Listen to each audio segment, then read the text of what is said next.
ಹೋದ್ರೆ ಪಕ್ಕದ ಮನೆ ದೇಸಾಯಿಗಳು ಏನಮ್ಮ ಬಂದಿದ್ದು ಕೇಳಿದ್ರು.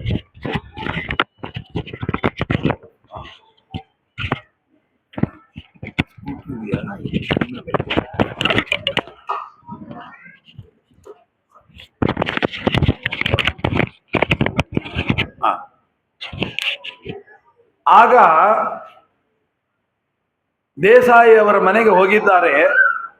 ರಾಯರ ಪೂರ್ವಾಶ್ರಮದ ಪತ್ನಿಯಾದಂತಹ ಸರಸ್ವತಿ ಬಾಯಿಯರು ಹೋಗಿ, ಅಮ್ಮ ನನ್ನ ಮಗು ಅಳ್ತಾ ಇದೆ, ಹಸಿವೆಯಿಂದ ತುಂಬ 2-3 ದಿನ ಆಗಿದೆ, ಅದಕ್ಕೆ ಕುಡಿಲಿಕ್ಕೆ ಹಾಲಿಲ್ಲ, ನಾನು ಊಟ ಮಾಡಿದರೆ ತಾನೇ ನನ್ನ ಹೊಟ್ಟೆಯಲ್ಲಿ ಹಾಲು ಬರೋದು, ಹಾಗಾಗಿ ನನ್ನಲ್ಲೂ ಹಾಲು ಇಲ್ಲ, ಒಂದು ಅರ್ಧ ಲೋಟ ಹಾಲು ಕೊಟ್ರೆ ಆ ಮಗುವಿಗೆ ಕುಡಿಸಿ ನಾನು ಕೃತಕೃತ್ಯಳಾಗ್ತೇನೆ ಅಂತ ಕೇಳಿದ್ರಂತೆ.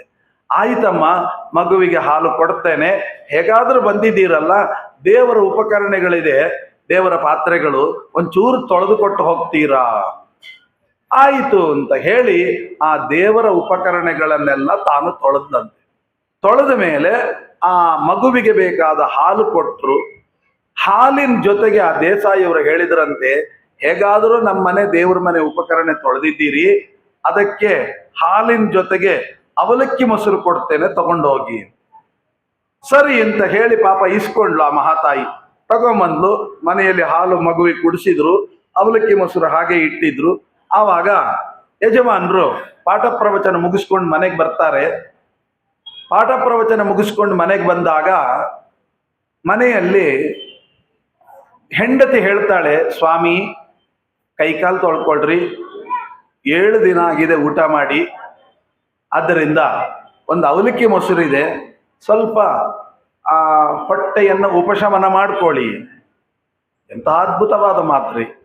ಆವಾಗ ಅವಳು ಹೇಳ್ತಾಳೆ,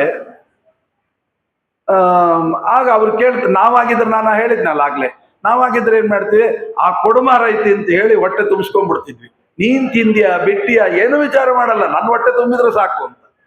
ಅಂತಹ ಸಂದರ್ಭದಲ್ಲಿ ರಾಯರು ಹೇಳ್ತಾರೆ, ಅಂದ್ರೆ ರಾಯರ ಪೂರ್ವಾಶ್ರಮದ ವೆಂಕಟನಾಥ ಅಂತ ಅವ್ರು ಹೇಳ್ತಾರೆ, ನೋಡು ಸರಸ್ವತಿ, ಒಂದು ಮಾತು ಹೇಳ, ಈ ಅವಲಕ್ಕಿ ಮೊಸರು ನಿನಗೆ ಹೆಂಗ್ ಬಂತು? ಇಲ್ಲ, ದೇಸಾಯಿಯವ್ರ ಮನೆಗೆ ಹೋಗಿದ್ದೆ, ಹಾಲು ಕೇಳಲಿಕ್ಕೆ ಹೋಗಿದ್ದೆ, ಅವಾಗ ದೇವ್ರ ಉಪಕರಣ ತೊಳಿ ಅಂದ್ರು, ತೊಳೆದೆ, ದೇವ್ರ ಉಪಕರಣ ತೊಳೆದಿದ್ದಿ, ಅದಕ್ಕೊಂದಿಷ್ಟು ಅವಲಕ್ಕಿ ಮೊಸರು ತಗೊಂಡು ಹೋಗು ಅಂತ ಕೊಟ್ರು ಅಂತ ಏನಿತ್ತು ಅದನ್ನೆಲ್ಲ ಹೇಳಿದ್ರು ಜಳ ಜಳ.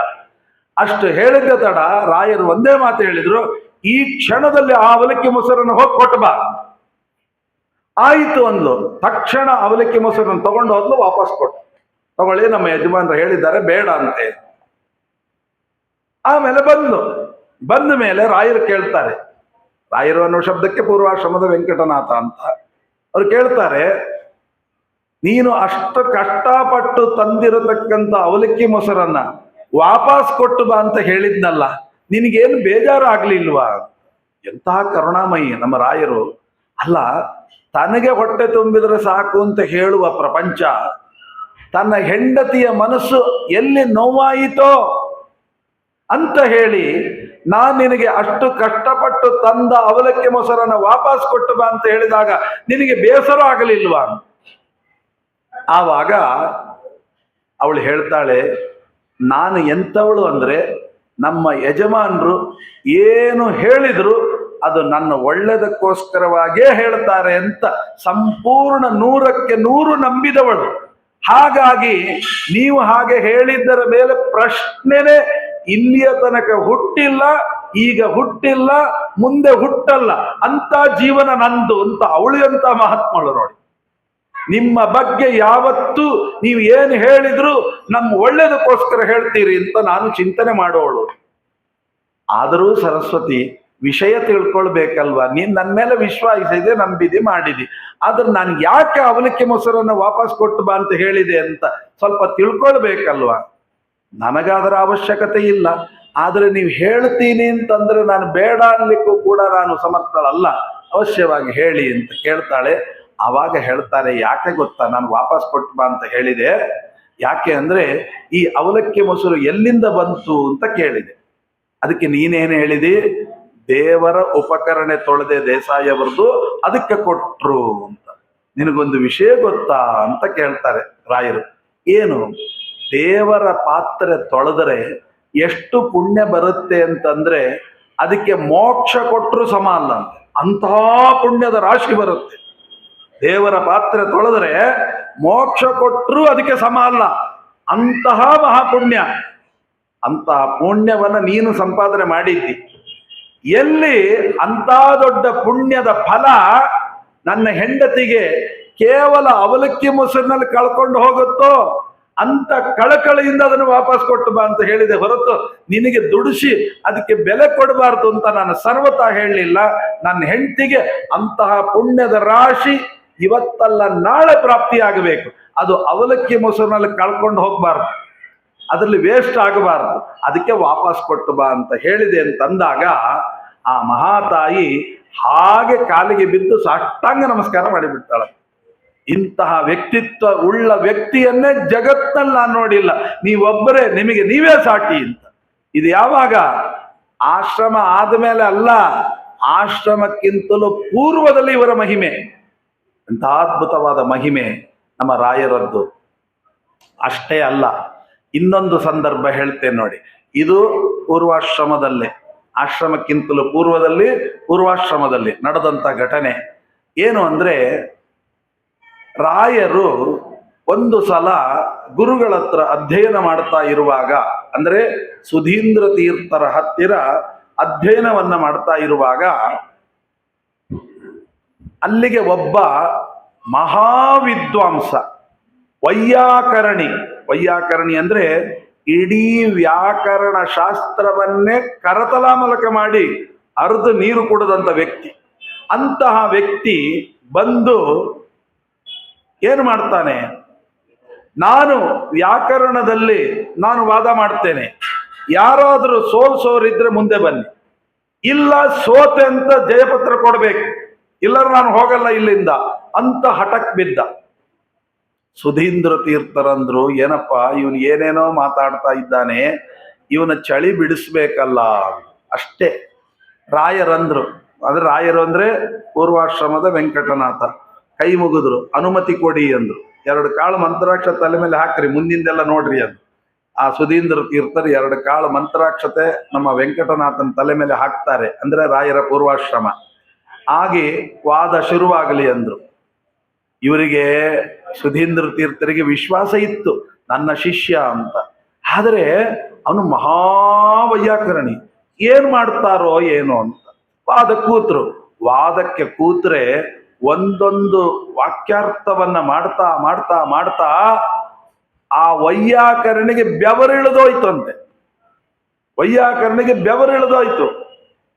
ಒಂದೊಂದು ಪರಿಷ್ಕಾರವನ್ನು ಕೊಟ್ಟಾಗ, ವ್ಯಾಕರಣ ಅಂದ್ರೆ ಐ ಉಣ್ ರೂಲ್ ರುಕ್ ಏ ಓಂಗ್ ಅಯ್ಯೌಚ್ ಹಯಬರಟ್ ಲಣ್ ಜಮಗಣನಂ ಝಬೈ ಗಡದಶ್ ಜಬ ಗಡದಶ್ ಖಪ ಚಟತ ಚಟತೌ ಕಪೈ ಶಸಸರ್ ಹಲ್. ಇದೇನು ಗೊತ್ತಾ? ಮತ್ತೇನಲ್ಲ, ಆ ಈ ಅಷ್ಟೇ. ಆ ಈ ಹೇಳೋ ಕ್ರಮ ಹಿಂಗೆ ವ್ಯಾಕರಣದಲ್ಲಿ.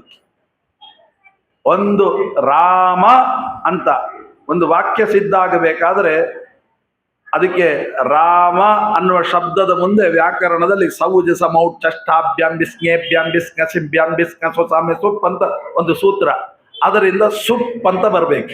ಆ ಸುಪ್ ಅಂತ ಬಂತಲ್ಲ, ಆ ಪಕಾರಕ್ಕೆ ಹಲಂತ್ಯಂ ಅಂತ ಸೂತ್ರದಿಂದ ಲೋಪ, ಕೊನೆಗೆ ಸು ಅಂತ ಉಳಿಯಿತು, ಅಲ್ಲಿ ಊ ಅಂತ ಉಳಿಯಿತು. ಆ ಉಕಾರಕ್ಕೆ ಉಪದೇಶ ಅಜನುನಾಸಿಕ ಇತ್ ಅಂತ ಒಂದು ಸೂತ್ರ, ಆ ಸೂತ್ರದಿಂದ ಅದಕ್ಕೆ ಇತ್ಸಂಜ್ಞೆ ರಾಮ ಸ ಅಂತ, ಆ ಸಗೆ ಖರವಸಾನಯೋರ್ ವಿಸರ್ಜನೀಯ ಅಂತ ಒಂದು ಸೂತ್ರ, ಆ ಸೂತ್ರದಿಂದ ರಾಮಸ್ ರಾಮಃ ಅಂತ ಆಗ. ಒಂದು ರಾಮಃ ಅಂತ ಅನ್ಬೇಕಾದ್ರೆ ಇಷ್ಟು 4 ಸೂತ್ರಗಳ ಅವಶ್ಯಕತೆ ಇದೆ. ಇದು ವ್ಯಾಕರಣ. ಈ ರೀತಿಯಾಗಿ ವ್ಯಾಕರಣದಲ್ಲಿ ಸಿದ್ಧ ಮಾಡುವಂತ ಸಂದರ್ಭದಲ್ಲಿ ರಾಯರು ಒಂದೊಂದು ಕೋಟಿ ಕ್ರಮವನ್ನು ಹಾಕಿ ಪರಿಷ್ಕಾರವನ್ನು ಮಾಡಿ ಸೂತ್ರಗಳನ್ನು ಮೇಲಿಂದ ಮೇಲೆ ಹೇಳುವಾಗ ಆ ವೈಯಾಕರಣಿ ತತ್ತರಿಸಿ ಹೋಗಿ, ನಾನು 40 ವರ್ಷ ಬರೀ ವ್ಯಾಕರಣ ಓದಿದ್ದೀನಿ, ಅಂತವನು ನಾನೇ ನಡುಗಿ ಹೋದೆ ಅನ್ನಬೇಕಾದ್ರೆ ಈ ಮಹಾನುಭಾವ ಎಷ್ಟು ವರ್ಷದಿಂದ ಓದ್ತಾ ಇದ್ದಾನೆ. ಆವಾಗ ರಾಯರು ಹೇಳಿದರಂತೆ, ನಾನು ಹೇಳಿದ್ದೆಲ್ಲವೂ ಕೂಡ ಗುರುಗಳ ಅನುಗ್ರಹವೇ ಹೊರತು ಮತ್ತೇನಲ್ಲ. ಎಂತಹ ಮಾತು ಗುರುಗಳ ಭಕ್ತಿ.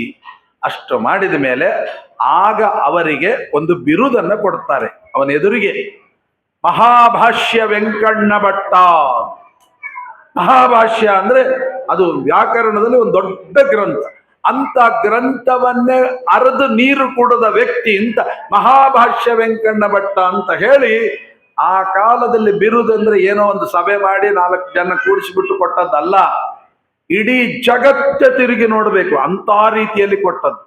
ಅಂತಹ ಮಹಾಭಾಷ್ಯ ವೆಂಕಣ್ಣ ಭಟ್ಟ ಎಂಬ ಬಿರುದನ್ನ ಕೊಟ್ರೆ, ಅದಾಗಿ ಕೆಲವೇ ದಿನ ಆಗಿದೆ. ಒಂದು ಸಲ ನದಿ ದಾಟಬೇಕಾಗಿದೆ. ನದಿ ದಾಟಬೇಕಾದ್ರೆ ಹರಿಗೋಲು ಹಾಕ್ತಾ ಇದ್ದ. ಇವರು ಇಲ್ಲಿ ಕೂತುಕೊಂಡು ಜಪ ಮಾಡ್ತಾ ಕೂತಿದ್ದಾರೆ, ದಂಡೆಯಲ್ಲಿ ಪಾರಾಯಣ ಮಾಡ್ತಾ ಕೂತಿದ್ದಾರೆ. ಆವಾಗ ಹರಿಗೋಲು ಹಾಕೊಂಡು ನೋಡಿದ. ಅವ್ರು ಯಾರೋ ಒಂದು ದೊಡ್ಡ ವ್ಯಕ್ತಿಗಳು ಕಂಡಂಗೆ ಕಾಣುತ್ತೆ, ಅವರು ಬರ್ತಾರೇನೋ ಅಂತ ಕೇಳಲಿಕ್ಕೆ ಇವನಿಗೆ ಭಯ. ಅವರು ಬರಲಿಲ್ಲ. ಸರಿ ಬಿಡು, 2ನೇ ಟ್ರಿಪ್ಪಿಗೆ ಬರ್ತಾರೇನೋ ಅಂತ ಸುಮ್ಮನೆ ಆದ. ಸರಿ, 2ನೇ ಟ್ರಿಪ್ ಆಯ್ತು, 3ನೇ ಟ್ರಿಪ್ ಆಯ್ತು, 4ನೇ ಟ್ರಿಪ್ ಆಯ್ತು, 5ನೇ ಟ್ರಿಪ್ ಆಯ್ತು. ಇವರೇನು ಬರೋ ಯೋಚನೆ ಇಲ್ಲ, ಪಾರಾಯಣ ಮಾಡ್ತಾನೆ ಕೂತಿದ್ದಾರೆ, ಜಪ ಮಾಡ್ತಾನೆ ಕೂತಿದ್ದಾರೆ. ಆವಾಗ ಬಾಯಿ ಬಿಟ್ಟು ಕೇಳಿದ ಹರಿಗೋಲು ಹಾಕೋನು ಅಂಬಿಗ, ಏನಂತ? ಬುದಿ, ಇದು ಕೊನೆ ಟ್ರಿಪ್ಪು. ಏನೋ ಈ ಟ್ರಿಪ್ಪಿಗೆ ಬರ್ತೀರಿ, ನೆಕ್ಸ್ಟ್ ಟ್ರಿಪ್ಪಿಗೆ ಬರ್ತೀರಿ ನಾನು ಕಾದೆ, ನೀವು ಬರ್ಲೇ ಇಲ್ಲ. ಇದು ಕೊನೆ ಟ್ರಿಪ್. ಬರೋದಾದ್ರೆ ಈಗ ಬನ್ನಿ, ಆಮೇಲೆ ವಾಪಸ್ ಬರಲ್ಲ.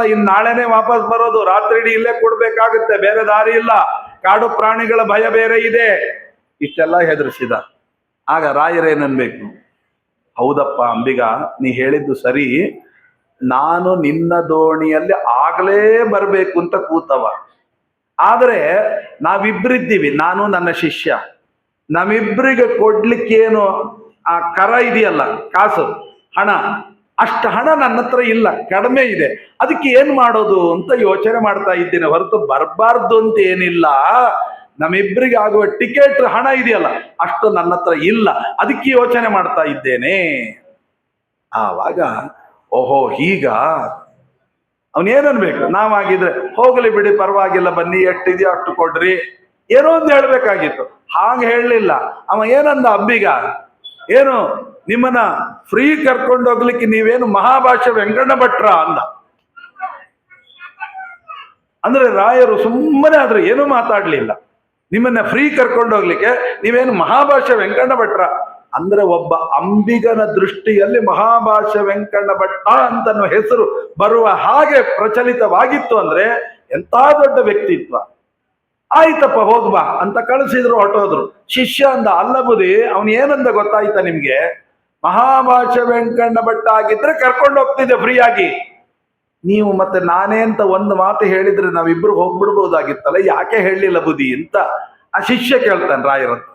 ಆಗ ರಾಯರು ಹೇಳ್ತಾರೆ, ಹುಚ್ಚ, ಅವನ ದೃಷ್ಟಿಯಲ್ಲಿ ಮಹಾಭಾಷ್ಯ ವೆಂಕಣ್ಣ ಭಟ್ಟ ಅಂದ್ರೆ ಎಷ್ಟು ಎತ್ತರದಲ್ಲಿದೆ. ಆ ಹೆಸರು ಎತ್ತರದಲ್ಲಿ ಅವನ ದೃಷ್ಟಿಯಲ್ಲಿ ಯಾರೋ ದೊಡ್ಡ ಮಹಾತ್ಮ ಅಂತ ಇದೆ. ಅದನ್ನ ನಾನೇ ಅಂತ ಹೇಳಿಬಿಟ್ಟಿದ್ರೆ ಅವನ ಮುಂದೆ ಅವನೇನಂತಿದ್ದ ಗೊತ್ತಾ?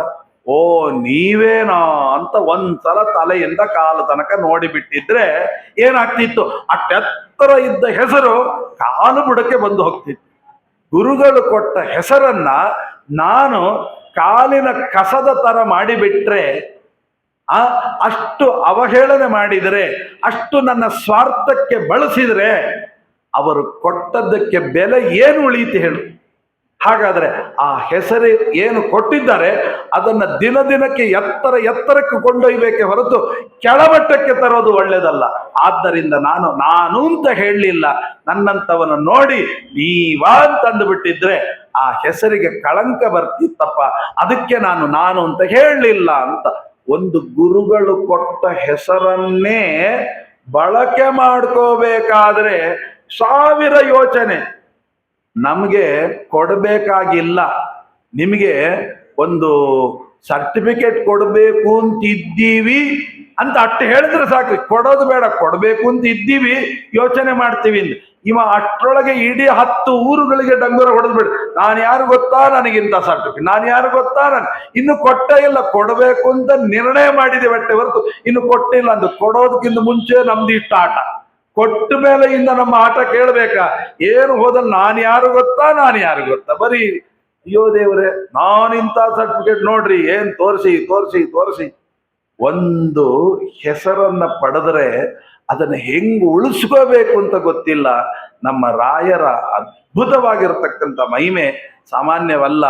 ಅಂದರೆ ಗುರುಗಳು ಕೊಟ್ಟ ಹೆಸರನ್ನ ಎಂದಿಗೂ ದುರ್ಬಳಕೆ ಮಾಡ್ಕೋಬಾರದು ಅನ್ನುವಂಥದ್ದು ರಾಯರ ಒಂದು ಅದ್ಭುತವಾದ, ಇದೆಲ್ಲ ಪೂರ್ವಾಶ್ರಮದ್ದು. ಇನ್ನು ಆಶ್ರಮ ಆದ್ಮೇಲೂ ಕೂಡ ಏನು ಕಮ್ಮಿ ಇಲ್ಲ ರಾಯರು. ಸುಮ್ಮನೆ ಕೇಳ್ತಾ ಹೋದ್ರೆ ನೀವು ಕೂತ್ಕೊಬೇಕು, ಮುಂದಿನ ವರ್ಷ ಬಂದ್ಬಿಡುತ್ತೆ, ಅಲ್ಲಿ ತನಕ ಹೇಳ್ಬೋದು. ಏನು ಹೇಳ್ತಾರೆ? ಒಂದು ಪ್ರಸಂಗ ಅಂದ್ರೆ ಯಾವುದೇ ಪ್ರಸಂಗವನ್ನ ರಾಯರು ಎಷ್ಟು ಲೀಲಾಜಾಲವಾಗಿ ಪರಿಹಾರ ಮಾಡ್ತಿದ್ರು. ನಾವು ಒಂದು ಸಣ್ಣ ಸಮಸ್ಯೆಗೆ 100 ಸಲ ಟೆನ್ಷನ್, ಏನಾಗುತ್ತೋ ಏನಾಗಲ್ಲ, ಏನಾಗೋದು ಅದೇ ಆಗುತ್ತೆ. ಯಾಕೆ ಟೆನ್ಷನ್? ಹುಚ್ಚು ಟೆನ್ಷನ್ ನಮ್ಗೆ. ರಾಯರು ಎಷ್ಟು ದೊಡ್ಡ ಕರ್ತೃತ್ವ ಶಕ್ತಿ ನೋಡಿ. ರಾಯರು ಗುರುಗಳಾಗಿರತಕ್ಕಂಥ ಸುಧೀಂದ್ರ ತೀರ್ಥರು ವೃಂದಾವನಸ್ಥರಾಗಿದ್ದಾರೆ. ರಾಯರ ಗುರುಗಳು ಸುಧೀಂದ್ರ ತೀರ್ಥರು ವೃಂದಾವನಸ್ಥರಾಗಿದ್ದಾರೆ. ಆದರೆ ಗುರುಗಳಾಗಿರತಕ್ಕಂಥ ಸುಧೀಂದ್ರ ತೀರ್ಥರು ವೇದಾಂತ ಸಾಮ್ರಾಜ್ಯದಲ್ಲಿ ರಾಯರನ್ನ ಪಟ್ಟಾಭಿಷಿಕ್ತರನ್ನಾಗಿ ಮಾಡಿ ರಾಘವೇಂದ್ರ ತೀರ್ಥ ಎಂಬ ಹೆಸರನ್ನ ಇಟ್ಟು ಎಲ್ಲ ಮಾಡಿದ್ರು. ಆದರೆ ಒಂದೇನು ಗೊತ್ತಾ? ಟೆಕ್ನಿಕ್ ಇಶ್ಯೂ ಅಂತಾರೆ. ಏನು? ನೀನು ನನ್ನ ಮುಂದಿನ ಉತ್ತರಾಧಿಕಾರಿ ಅಂತ ಹೇಳಲೇ ಇಲ್ಲ. ಬೃಂದಾವನಸ್ಥರಾಗಿಬಿಟ್ರು. ಈಗ ಅವತ್ತು ಬೆಳಗ್ಗೆ ಬೃಂದಾವನಸ್ಥರಾಗಿದ್ದಾರೆ. ಮಧ್ಯಾಹ್ನದ ಪೂಜೆ ನಡಿಬೇಕು, ರಾಮದೇವರ ಪೂಜೆ. ಯಾರು ಮಾಡ್ಬೇಕು? ಅಲ್ಲ, ಅವರೇ ಅಲ್ವಾ ಆಶ್ರಮ ಕೊಟ್ಟಿದ್ದಾರೆ? ಇಲ್ಲ, ರಾಯರಿಗೆ ಆಶ್ರಮ ಕೊಡೋದಕ್ಕಿಂತ ಮುಂಚೆ ಮತ್ತೊಬ್ಬರಿಗೆ ಆಶ್ರಮ ಕೊಟ್ಬಿಟ್ಟಿದ್ರು. ಯಾರವರು ಅಂದ್ರೆ ಯಾದವೇಂದ್ರ ತೀರ್ಥರು ಅಂತ ಮಹಾತಪಸ್ವಿಗಳು. ಅವರಿಗೆ ಸುಧೀಂದ್ರ ತೀರ್ಥರು ಆಶ್ರಮ ಕೊಟ್ಟು ಬಾಯಿ ಬಿಟ್ಟು ಹೇಳಲಿಲ್ಲ ನೀನು ಉತ್ತರಾಧಿಕಾರಿ ಅಂತ, ಆಶ್ರಮ ಕೊಟ್ಟಿದ್ರಷ್ಟೇ.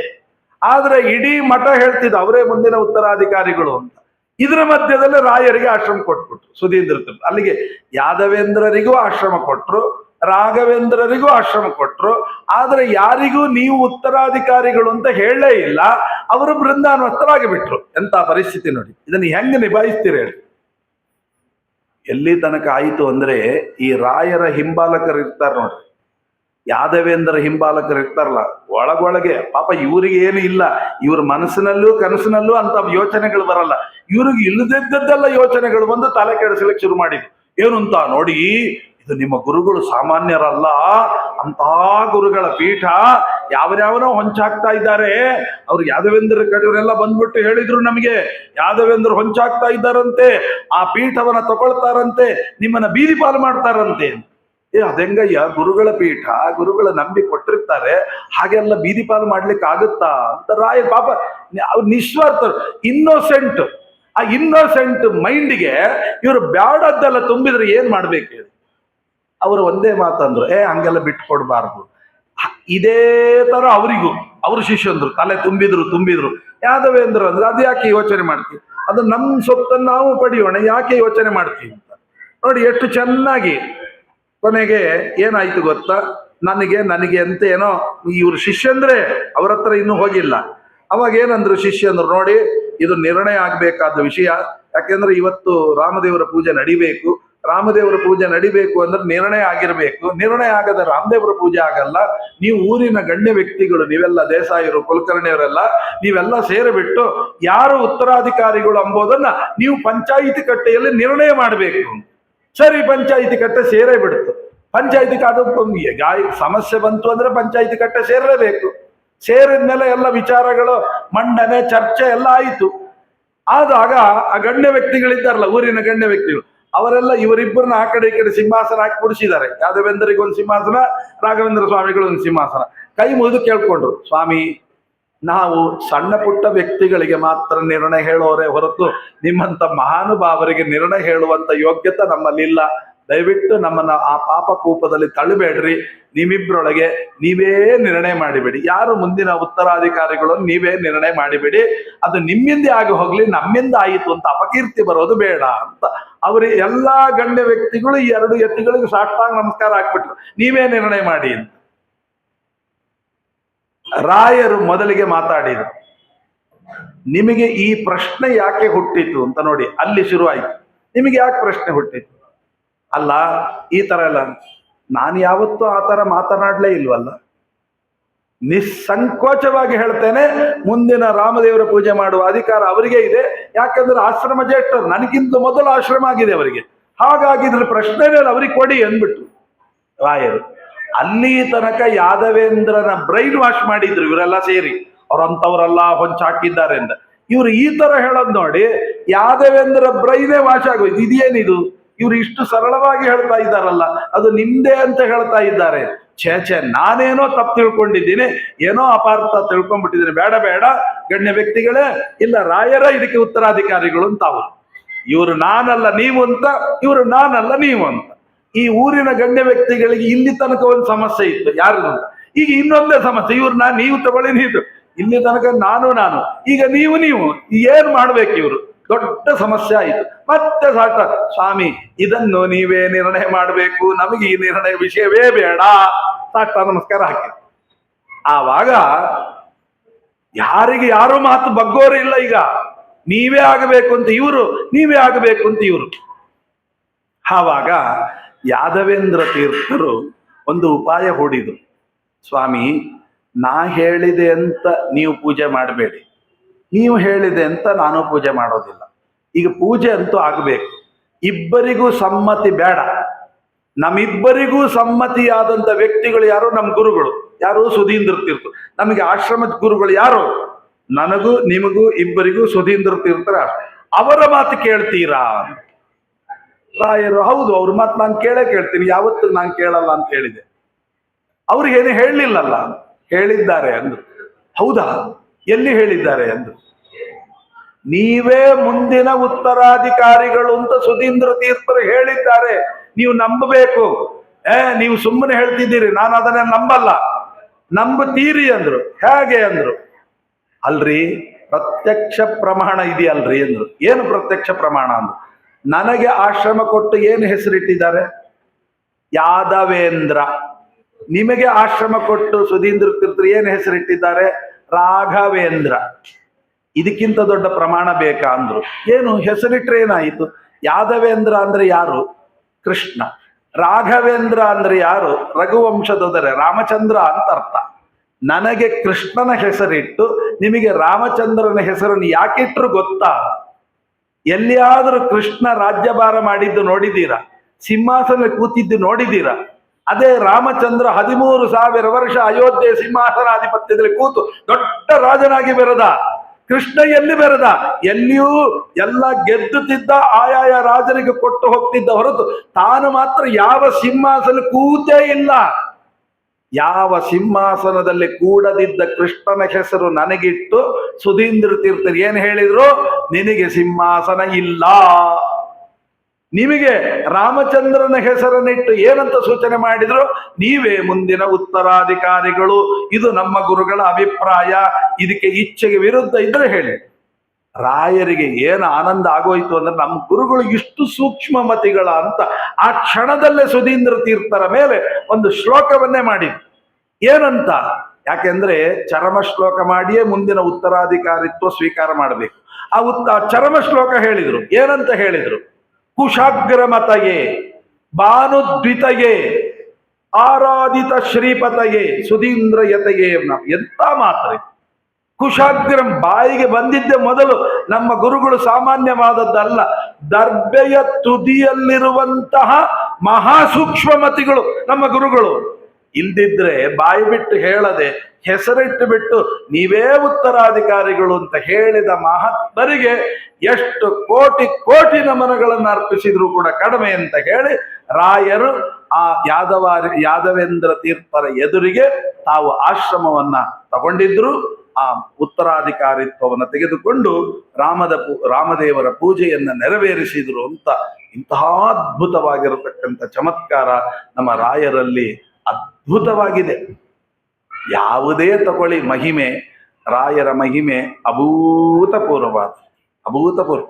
ಇದೆಲ್ಲ ನಾನು ಹೇಳ್ತಾ ಇರೋದು ಲೌಕಿಕ ಮಹಾತ್ಮೆಗಳು. ಇನ್ನು ಅವರು 50ಕ್ಕಿಂತಲೂ ಅಧಿಕವಾದ ಗ್ರಂಥಗಳನ್ನು ಬರೆದಿದ್ದಾರೆ.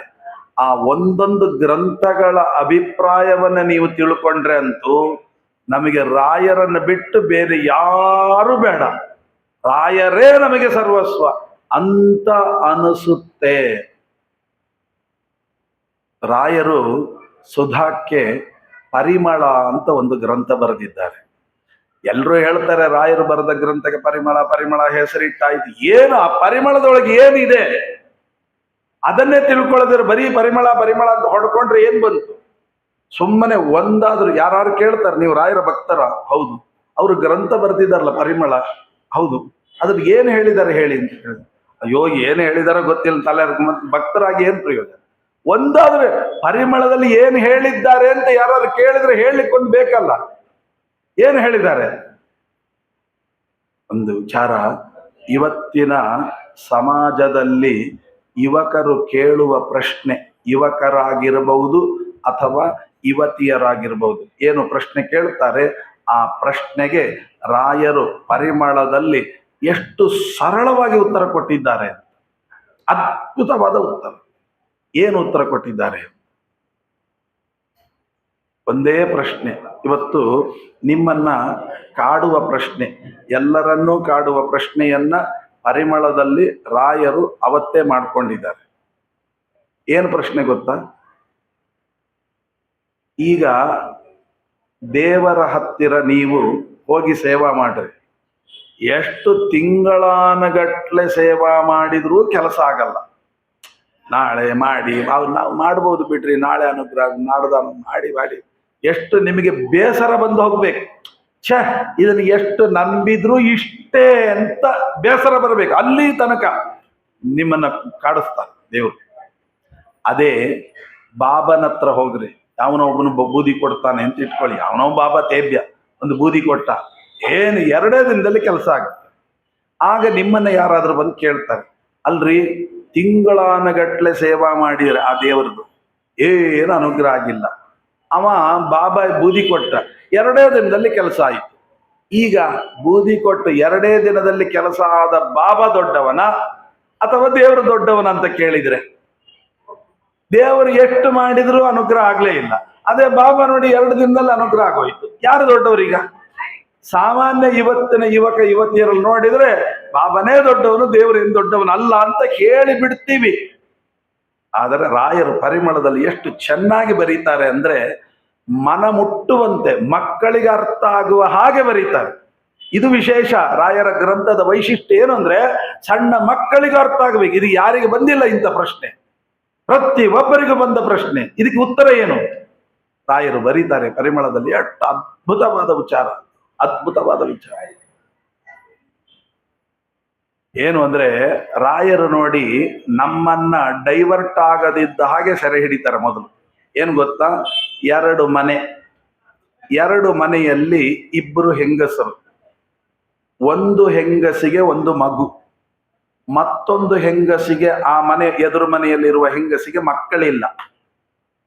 ಹೀಗಿರುವಾಗ ಒಂದು ದಿನ ಏನೋ ಒಂದು ದೊಡ್ಡ ಕಾರ್ಯಕ್ರಮ, ಅಂದ್ರೆ ಕೃಷ್ಣಾಷ್ಟಮಿಯೋ ಏನೋ ಒಂದು ಹಬ್ಬ, ಏನು ಬಗೆ ಬಗೆಯ ತಿಂಡಿಗಳು, ಉಂಡೆ ಚಕ್ಕಲಿ ಎಲ್ಲ ಮಾಡಿದ್ದಾರೆ.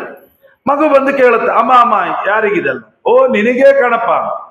ಹೌದಾ, ಕೊಡು. ಇಲ್ಲ, ದೇವ್ರ ನೈವೇದ್ಯ ಆಗ್ಬೇಕು. ಸರಿ ಆಯ್ತು, ದೇವ್ರ ನೈವೇದ್ಯ ಆಯ್ತು, ಕೊಡು ಅಂತ ಕೇಳಿದ್ರೆ, ಏನು 100 ಉಂಡೆ, 100 ಚಕ್ಕಲಿ, 100 ಕೋಡುಬಳೆ, 100 ಗಿಲಿಗಿಂಚಿ, ಏನು ಬೇಕಾದಷ್ಟು ಮಾಡಿದ್ದಾರೆ. ಕೊಡು ಅಂತ ಕೇಳಿದ್ರೆ ಒಂದೇ ಒಂದು ಉಂಡೆ, ಒಂದು ಚಕ್ಕಲಿ ಕೊಟ್ಟು ನಡಿ ಸಾಕು. ಆ ಮಗು ಅಂತದೆ, ಇಷ್ಟೆಲ್ಲ ನನಗೆ ಅಂತ ಹೇಳಿದ್ರು ಅಮ್ಮ, ಈಗ ಒಂದೇ ಕೊಟ್ಟು ಸಾಕು ಅಂತಲ್ಲ. ಇದೇನು ಮಾಡೋದು? ತಲೆ ಬಿಸಿ ಆಯ್ತು. ಅದಕ್ಕೆ ಬಿಸಿಯಾಗಿ ಏನ್ ಮಾಡ್ತಾರೆ, ಮಾಡ್ತೀನಿ ನಿಂದ್ರು ಅಂತ ಓಡ್ತದೆ ಪಕ್ಕದ ಮನೆಗೆ. ಓಡಿ ಹೋಗಿ, ಆಂಟಿ ಆಂಟಿ ನೀವು ಉಂಡೆ ಎಲ್ಲ ಮಾಡಿದ್ರಲ್ಲ, ಯಾರಿಗೆ? ನಿನಗೆ ಕಣಪ್ಪ. ಹೌದಾ, ನನಗೊಂದು 10 ಉಂಡೆ ಬೇಕು, ಕೊಡ್ತೀರಾ ಅಂತ ಕೇಳ್ತದೆ ಮಗು. ಆ ಹೆಂಗಸಿ ಏನ್ ಮಾಡ್ತದೆ ಗೊತ್ತಾ? ಇಡೀ ಡಬ್ಬನೆ ಮುಂದಿಟ್ಟು ನಿಂಗೆ ಎಷ್ಟು ಬೇಕಷ್ಟು ತಗೋ ಅಂತ ಹೇಳ್ತದೆ. ಈಗ ಮಗುವನ್ನು ಕೇಳಿ, ಕೇಳಿದಷ್ಟು ಉಂಡೆ ಕೊಟ್ಟವಳು ದೊಡ್ಡವಳ ಅಥವಾ ಕೇಳಿದ್ದರಲ್ಲಿ ಒಂದೇ ಉಂಡೆ ಕೊಟ್ಟವಳು ದೊಡ್ಡವಳ ಅಂತ ಮಗುವನ್ನ ಕೇಳಿ. ಯಾರು ದೊಡ್ಡವರು? ನೋಡಿ, ಇವಳು ಕೇಳಿದಟ್ಟು ಡಬ್ಬನೇ ಇಟ್ಬಿಟ್ಟು ನಿಂಗೆ ಎಷ್ಟು ಬೇಕಾಟ್ಟು ತೃಪ್ತಿಯಾಗಿ ಒಟ್ಟು ತಿನ್ನು ಅಂತ ಹೇಳಿದಾಳೆ. ಆದ್ರೆ ತಾಯಿ ಮಾತ್ರ ಒಂದೇ ಉಂಡೆ ಕೊಟ್ಟು ಸಾಕು ಸಾಕು ಕೊಡಲ್ಲ ಹೋಗು. ಆದ್ರೆ ಆ ಮಗುಗೆ ಹೇಳಲಿಕ್ಕೆ ಬರ್ಲಿಕ್ಕಿಲ್ಲ ತಾಯಿ ದೊಡ್ಡವಳು ಅಂತ. ಆದರೆ ಮೇಲ್ನೋಟಕ್ಕೆ ನೋಡಿದಾಗ ಆ ತಾಯಿಗಿಂತಲೂ ಕೇಳಿದಷ್ಟು ಉಂಡೆ ಕೊಟ್ಟವಳೇ ದೊಡ್ಡವಳು ಅಂತ ಹೇಳಬೇಕೇ ಹೊರತು ಬೇರೆ ದಾರಿ ಇಲ್ಲ. ಆದರೆ ರಾಯರು ಬರೀತಾರೆ, ಅವಳು ಹೇಗೆ ದೊಡ್ಡವಳಾಗ್ತಾಳೆ? ಇವಳು ಜನ್ಮ ಕೊಟ್ಟು 9 ತಿಂಗಳು ಹೊತ್ತು ಹೆತ್ತು ಸಾಕಿ ಸಲಹಿದ ಮರ್ತು ಬಿಟ್ರ ಏನು? ಒಂದು ಉಂಡೆ ಕೊಟ್ಟು ಮಾತ್ರ, ಕೇಳಿದಟ್ಟು ಉಂಡೆ ಕೊಟ್ಟಷ್ಟು ಮಾತ್ರಕ್ಕೆ ಹಿನ್ನೆಲೆ ನೋಡೋದು ಬೇಡವಾ? ರಾಯರು ಬರೀತಾರೆ. ಆಗ ಹೇಳ್ತಾರೆ, ಹಾಗಾದ್ರೆ ಆ 10 ಉಂಡೆ ಕೊಡುವ ತಾಕತ್ತು ಈ ತಾಯಿ ಹತ್ರ ಇರ್ಲಿಲ್ವಾ? ಇತ್ತು. ಮತ್ತೆ ಯಾಕೆ ಕೊಡ್ಲಿಲ್ಲ? ಅವಳು ಕೊಟ್ಲಿ, ಇವಳು ಯಾಕೆ ಕೊಡ್ಲಿಲ್ಲ? ಆಗ ರಾಯರು ಬರೀತಾರೆ, ಈ ತಾಯಿಯಲ್ಲಿ ಜವಾಬ್ದಾರಿ ಇದೆ. ಏನು ಜವಾಬ್ದಾರಿ ಇದೆ? ನಾಳೆ ಮಗುಗೇನಾದ್ರೂ ಹೆಚ್ಚು ಕಮ್ಮಿ ಆಗಿ ಬಿಟ್ರೆ, ಡಾಕ್ಟರ್ ಇಂಜೆಕ್ಷನ್ ಕೊಟ್ಟು ಬಿಟ್ರೆ, ಆಪರೇಷನ್ ಆಗ್ಬೇಕು ಅಂತ ಹೇಳಿಬಿಟ್ರೆ, ಬೇಡಪ್ಪ, ಆ ಮಗು ಕಷ್ಟಪಡೋದು ನನ್ನಿಂದ ನೋಡ್ಲಿಕ್ಕಾಗೋದಿಲ್ಲ ಅಂತ ಜವಾಬ್ದಾರಿಯನ್ನ ವಹಿಸಿಕೊಂಡು, ಈ ಕ್ಷಣದಲ್ಲಿ ನಾನು ಉಂಡೆ ಜಾಸ್ತಿ ಕೊಡದಿದ್ರೆ ಆ ಮಗು ನನ್ನನ್ನ ಕೆಟ್ಟವಳು ಅಂತ ತಿಳ್ಕೊಂಡ್ರೂ ಪರವಾಗಿಲ್ಲ, ನನ್ನ ಮಗುಗೆ ಏನು ಆಗಬಾರದು ಅನ್ನುವ ದೊಡ್ಡ ಜವಾಬ್ದಾರಿಯನ್ನು ತಾನು ವಹಿಸಿಕೊಂಡು ಒಂದೇ ಉಂಡೆ ಕೊಟ್ಲೆ ಹೊರತು ಕೊಡಬಾರದು, ಕೊಡ್ಲಿಕ್ಕೆ ತಾಕತ್ತಿಲ್ಲ ಅಂತ ಕೊಟ್ಟದ್ದಲ್ಲ ಅಂತ ಹೇಳ್ತಾರೆ. ಅದೇ ಪಕ್ಕದ ಮನೆ ಹೆಂಗಸಿ ಕೇಳಿದಟ್ಟು ಯಾಕೆ ಕೊಟ್ಲು? ಅಲ್ಲಿ ಜವಾಬ್ದಾರಿ ಇಲ್ಲ. ನಾಳೆ ಏನಾದ್ರೂ ಆಸ್ಪತ್ರೆಗೆ ಹೋದ್ರೆ ನಾನಾ ನೋಡ್ಕೊಳ್ಳೋದು ಅವಳು ಏನ್ ಬೇಕಾದ್ರೆ ಮಾಡ್ಕೊಳ್ಳಿ. ಈಗಂತೂ ಮಗುವಿಗೆ ನಾನು ಹತ್ರ ಆದ್ನಲ್ಲ. ಈ ಎರಡನ್ನ ದೃಷ್ಟಾಂತ ಎದುರಿಗಿಟ್ಟುಕೊಂಡ್ರೆ ನಿಮಗೆ ಇಷ್ಟು ನಿರ್ಣಯ ಆಗುತ್ತೆ. ಕೇಳಿದ ಕೂಡ್ಲೆ ವರ ಕೊಡುವ ಬಾಬಾದಿಗಳು ದೊಡ್ಡವರಾಗಲಿಕ್ಕೆ ಸಾಧ್ಯ ಇಲ್ಲ. ನಮ್ ದೇವರು ಯಾವತ್ತೂ ಲೇಟ್ ಮಾಡಿದ ಅಂದ ಮಾತ್ರಕ್ಕೇನೆ ಕಡಿಮೆ ಆಗ್ಲಿಕ್ಕೆ ಸಾಧ್ಯ ಇಲ್ಲ. ಯಾಕೆ? ಅವನಿಗೆ ಜವಾಬ್ದಾರಿ ಇದೆ. ನಾಳೆ ಅವನಿಗೇನಾದ್ರೂ ಹೆಚ್ಚು ಕಮ್ಮಿ ಆದರೆ. ಇದು ರಾಯರು ಪರಿಮಳದಲ್ಲಿ ಇವತ್ತಿನ ಯುವಕರು ಕೇಳುವ ಪ್ರಶ್ನೆಯನ್ನ ದೊಡ್ಡ ಪ್ರಶ್ನೆಯನ್ನಾಗಿ ಮಾಡಿ ಅದಕ್ಕೆ ಉತ್ತರ. ಅದು ಅರ್ಥ ಆಗಲ್ಲ ಅಂತ ರಾಯರು ಒಂದು ಒಳ್ಳೆ ದೃಷ್ಟಾಂತ ಕೊಡ್ತಾರೆ ನೋಡಿ. ಎಂಥ ಅದ್ಭುತವಾದ ದೃಷ್ಟಾಂತ. ನಮಗೆ ಅರ್ಥ ಆಗಬೇಕಲ್ಲ, ಈ ಜವಾಬ್ದಾರಿ ಅನ್ನೋ ಶಬ್ದನೇ ಅರ್ಥ ಆಗ್ಲಿಲ್ಲ. ಆಗ ರಾಯರು ಅದಕ್ಕೊಂದು ದೃಷ್ಟಾಂತ ಕೊಡ್ತಾರೆ. ಹೇಗೆ ಅಂದ್ರೆ, ಒಂದು ಬೆಕ್ಕು, ಒಂದು ಕೋತಿ.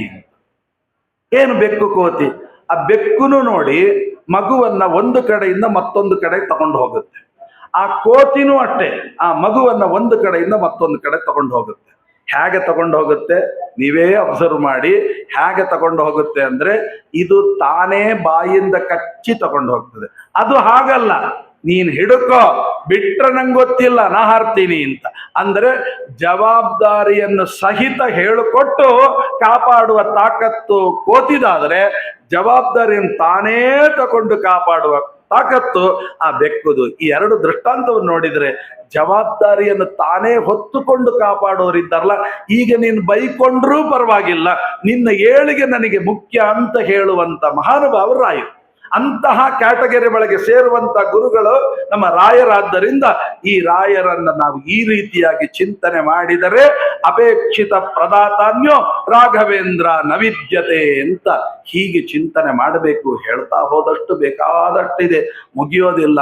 ಆದರೆ ಸಮಯ ಅಂತೂ ಮುಗಿದು ಹೋಗುತ್ತೆ. ಆದ್ದರಿಂದ ಸಮಯಕ್ಕೆ ಸರಿಯಾಗಿ ಮುಗಿಸಬೇಕಾದದ್ದು ಕರ್ತವ್ಯವಾದ್ದರಿಂದ ಮತ್ತೆ ಊರಿಗೆ ಹೋಗಬೇಕಾದಂಥ ಪ್ರಸಂಗವು ಇರೋದರಿಂದ ಅವಶ್ಯವಾಗಿ ಮುಗಿಸ್ಬೇಕಾಗಿದೆ. ಇಂತಹ ರಾಯರ ಜನ್ಮದಿನ ಇವತ್ತು. ರಾಯರು ಭೂಮಿಯಲ್ಲಿ ಅವತಾರ ಮಾಡಿದ ದಿನ, ಪ್ರಾದುರ್ಭಾವದ ದಿನ. ಇಂತಹ ಪವಿತ್ರ ದಿನ ಮತ್ತೊಂದು ದಿನ ಬರ್ತದೆ ಅಂತ ಹೇಳಲಿಕ್ಕಾಗೋದಿಲ್ಲ. ಇಂತಹ ರಾಯರ ಜನ್ಮದಿನದಂದು ರಾಯರ ದರ್ಶನ ಮಾಡಿದ ನಾವೇ, ರಾಯರ ಮಹಿಮೆಯನ್ನು ಶ್ರವಣ ಮಾಡಿದ ನಾವೇ ನಿಜವಾದ ಧನ್ಯರು ಅಂತ ಹೇಳಿದರೆ ತಪ್ಪಾಗಲಿಕ್ಕಿಲ್ಲ. ಅಂತಹ ಪುಣ್ಯವನ್ನ ನಮಗೆ ಕೊಟ್ಟಿದ್ದಾನೆ ಅಂದ್ರೆ ಇದು ಎಷ್ಟು ಜನ್ಮದ ಪುಣ್ಯವೋ ಗೊತ್ತಿಲ್ಲ. ಅಂತಹ ಪುಣ್ಯವನ್ನ ನಮಗೆ ಕೊಟ್ಟಂತಹ ನಮ್ಮ ಶ್ರೀಮಠದ ಎಲ್ಲ ಸದಸ್ಯರಿಗೂ ಕೂಡ, ಅಧ್ಯಕ್ಷರಾಗಿರ್ಬಹುದು, ಕಾರ್ಯದರ್ಶರಾಗಿರ್ಬಹುದು, ಕೋಶಾಧಿಕಾರಿಗಳಾಗಿರ್ಬೋದು, ಎಲ್ಲ ಸದಸ್ಯರು ಕೂಡ ಈ ಒಂದು ಅವಕಾಶವನ್ನ ಮಾಡಿಕೊಟ್ಟದ್ದಕ್ಕೆ ಭಗವಂತ ಅವರಿಗೆ ವಿಶೇಷವಾದ